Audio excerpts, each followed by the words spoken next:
Primary teachers recruitment 2022 প্রাথমিক নিয়োগ নিয়ে আবার মামলা। কলকাতা হাইকোর্টের দিকে তাকিয়ে চাকরি প্রার্থীরা। হ্যাঁ বন্ধুরা, আপনারা ঠিকই শুনেছেন, 2022 সালের যে চাকরি প্রার্থীরা তাদের কিন্তু আবার প্রাইমারি রিক্রুটমেন্ট নিয়ে কেস করেছে। এই কেসে কী জন্য কেস হয়েছে সে ডিটেলস বিষয়গুলো আপনাদেরকে ভিডিওটির মধ্যে জানানোর চেষ্টা করব। ভিডিওটির সঙ্গে থাকুন, ভালো লাগলে লাইক করুন, চ্যানেলে প্রথমবার হলে সাবস্ক্রাইব করে পাশের বেল আইকনটিকে অবশ্যই বাজিয়ে রাখুন। তো চলুন ভিডিওটিকে শুরু করা যাক।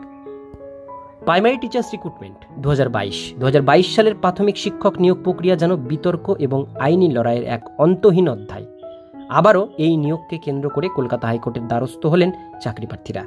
National schooling of open schooling অর্থাৎ NIOS থেকে DLED উত্তীর্ণ 500-র বেশি প্রার্থী এই নতুন মামলা দায়ের করেছেন, যা নিয়ে রাজ্য জুড়ে শোরগোল পড়েছে। তাদের মূল অভিযোগ, নিয়োগ প্রক্রিয়া থেকে তাদের অন্যায়ভাবে বঞ্চিত করা হচ্ছে। ঘটনার প্রেক্ষাপট ও মূল অভিযোগ। প্রাথমিক শিক্ষা পর্ষদ প্রায় 11,765 শূন্যপদে শিক্ষক নিয়োগের জন্য বিজ্ঞপ্তি প্রকাশ করেছিল। সেই অনুযায়ী টেট উত্তীর্ণ এবং DLED প্রশিক্ষণপ্রাপ্ত প্রার্থীদের আবেদন করার সুযোগ দেওয়া হয়। কিন্তু বিতর্কের সূত্রপাত হয় পর্ষদের একটি সাম্প্রতিক বিজ্ঞপ্তিকে কেন্দ্র করে।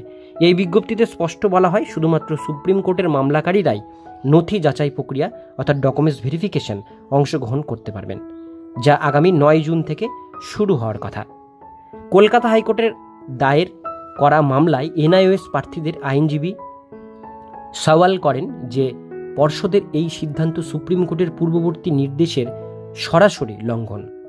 তাদের যুক্তি, শীর্ষ আদালত national institute of open schooling থেকে DLED সম্পন্ন করা প্রার্থীদের এই নিয়োগ প্রক্রিয়ায় অংশগ্রহণের জন্য যোগ্য বলে বিবেচনা করেছিল।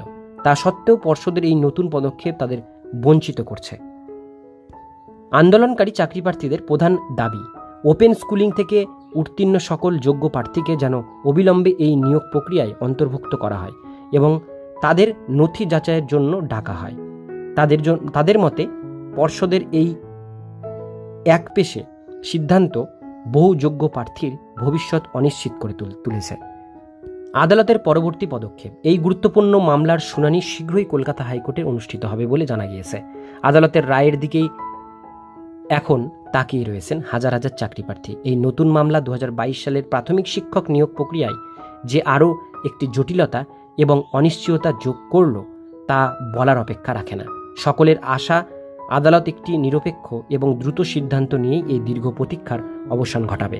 এই পরিস্থিতি আবারও একবার রাজ্যের শিক্ষক নিয়োগ প্রক্রিয়ায় স্বচ্ছতা এবং দীর্ঘসূত্রিতা নিয়ে প্রশ্ন তুলে দিল। যোগ্য প্রার্থীদের বঞ্চনা এবং ক্রমাগত আইনি লড়াই রাজ্যের শিক্ষা ব্যবস্থার ভবিষ্যতের জন্য কখনোই সুখবর নয়।